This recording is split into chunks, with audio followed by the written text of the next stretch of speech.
नीतीश कुमार को लगा जगत गुरु राम भद्राचार्य का श्राप, 48 घंटे में ही खिसकने लगी कुर्सी। जगत गुरु की बात जैसे भगवान ने सीधी सुनी हो, जो कहा था अगले ही पल होने लगा सब। महिलाओं का अपमान नीतीश को पड़ेगा भारी, मुश्किल में डाल देगी एक संत से गद्दारी। कहते हैं कभी भी अहंकार में किसी संत का श्राप मत लेना, नहीं तो गद्दी जाते और बर्बाद होते वक्त नहीं लगेगा। ऋषि के श्राप से तो यमराज भी नहीं बच पाए थे, तो ये राजनेता किस खेत की मूली है। याद कीजिए करपात्री महाराज ने इंदिरा गांधी को श्राप दिया तो क्या हुआ।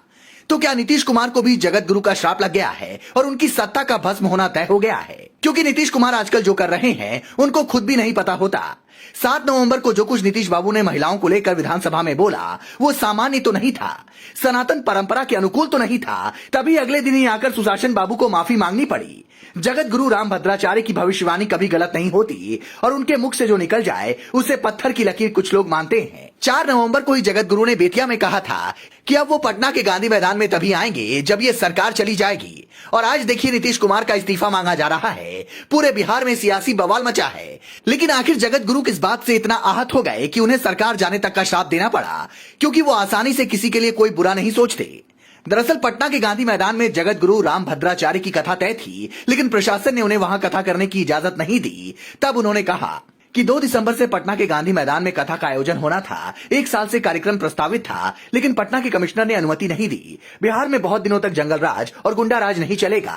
गांधी मैदान इसी देश का हिस्सा है। ठीक है, अब तुमको हटाकर ही पटना के गांधी मैदान में कथा कहने आऊंगा। रामचरितमानस बहुत जल्द राष्ट्र ग्रंथ बन जाएगा। इसकी निंदा करने वालों पर राष्ट्रद्रोह का केस दर्ज हो सकेगा। जाति विहीन सनातन वैदिक हिंदू धर्म का मैं समर्थक हूं और जो भी रामकृष्ण को मानता है वो हिंदू मेरे लिए पूज्य है। जो लोग जगत गुरु को नहीं जानते हैं उनके लिए बता दें कि इन्हीं के सबूत देने के बाद कोर्ट ने राम मंदिर के पक्ष में फैसला सुनाया था। वो देख नहीं सकते हैं, लेकिन पूरी रामचरितमानस उनको कंठस्थ है। पीएम मोदी से लेकर सीएम योगी तक उनका बड़ा सम्मान करते हैं, लेकिन बिहार की सरकार ने उनका सम्मान नहीं किया। पहले से तय कथा के लिए इजाजत देने से इनकार कर दिया। राम मंदिर का फैसला सुनाने वाले एक जज ने कहा था, आज मैंने भारतीय प्रज्ञा का चमत्कार देखा। एक व्यक्ति जो भौतिक रूप से आंखों से रहित है वो कैसे वेदों और शास्त्रों के उदाहरण दे रहे थे। ये ईश्वरीय शक्ति नहीं तो और क्या है। दरअसल जगत गुरु राम भद्राचार्य जब 2 महीने के थे तभी उनकी आंखों की रोशनी चली गई, लेकिन उन्होंने कभी हार नहीं मानी। आज वो 22 भाषाओं का ज्ञान रखते हैं, 80 ग्रंथों की रचना कर चुके हैं। उन्हें सरकार पद्म विभूषण से सम्मानित कर चुकी है।